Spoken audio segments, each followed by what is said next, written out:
Hey, salut à tous. Alors aujourd'hui, pour commencer ma chaîne, on va faire un petit top 5 des aliments les plus répugnants et dégueulasses que personne n'aurait jamais imaginé manger. Un bœuf. Ou même rien qu'à sentir l'odeur. Vos grand-mères en seront jalouses de ces recettes absolument délicieuses. Non, je rigole, c'est une blague, c'est carrément dégueulasse. Alors on commence par le top 5, l'anus de phacochère. Et non, je suis pas zoophile. Vous pouvez imaginer tout ce que vous voulez, mais non, pas du tout. Il faut savoir que l'anus de phacochère est considéré en Namibie comme la partie la plus goûteuse de cet animal. Et oui, bizarrement. Il est préparé traditionnellement grillé au coin du feu avec une cuisson légèrement al dente, comme les pâtes. Alors maintenant, en top 4, la tête de mouton. Eh ben oui, super, quel repas de fête.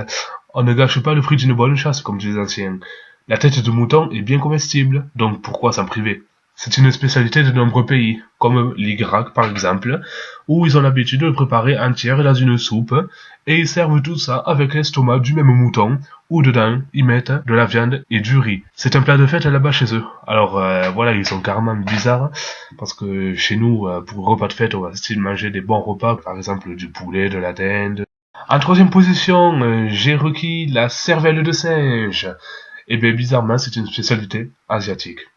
Voilà. Ben, ce n'est pas très appétissant. Rien qu'à voir la photo, ça donne pas très envie de manger. Et il faut savoir que la cervelle est un aliment que nous consommons également en Europe. Mais la cervelle d'agneau, la cervelle de porc, de veau. Mais en Indonésie, le plus dégoûtant reste son mode de consommation.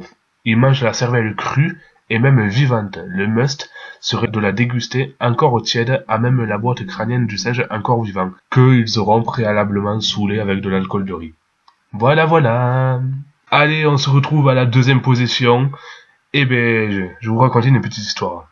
J'espère que vous vous rappelez de votre enfance, que vous faisiez exprès de garder les morceaux de pain dur pour aller les donner aux canards quand ils étaient au bord de la rivière ou au bord du lac. Vous étiez tranquillement, il faisait beau avec votre sœur, votre frère, votre mère, votre père, votre tante, votre cousine, votre grand-mère, qui vous voulez. Eh ben, voilà, les canards, ils étaient heureux, ils étaient dans l'eau, ils nageaient, ils faisaient coin, coin, coin, coin, coin, coin.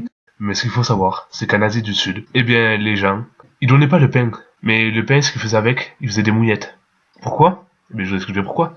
Parce que en Asie du Sud, eh ben, les gens, ils mangent les fœtus de canard. Voilà. Le canard, il est même pas encore développé, c'est pas encore un petit canard. C'est un fœtus, et ils te mangent ça, comme ça. Ils le font maturer entre 17 et 18 jours dans un endroit au chaud. Et puis, ils font bouillir ça comme un œuf dur, et leur aspect serait croustillant et juteux. Et ben les gars, maintenant c'est le moment de la première position, celle que je trouve que c'est quand même la plus dégueulasse. Les testicules de coq. La photo est assez dégueulasse, elle parle d'elle-même. Et apparemment, le plus bizarre dans la consommation de ces balls, c'est l'explosion qui se produit dans votre bouche quand vous croquez dedans.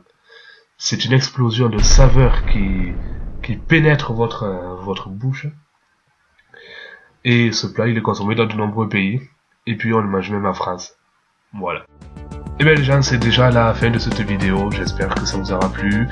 N'hésitez pas à vous abonner et à laisser un commentaire, savoir si ça vous a plu. Et voilà, salut, à la prochaine!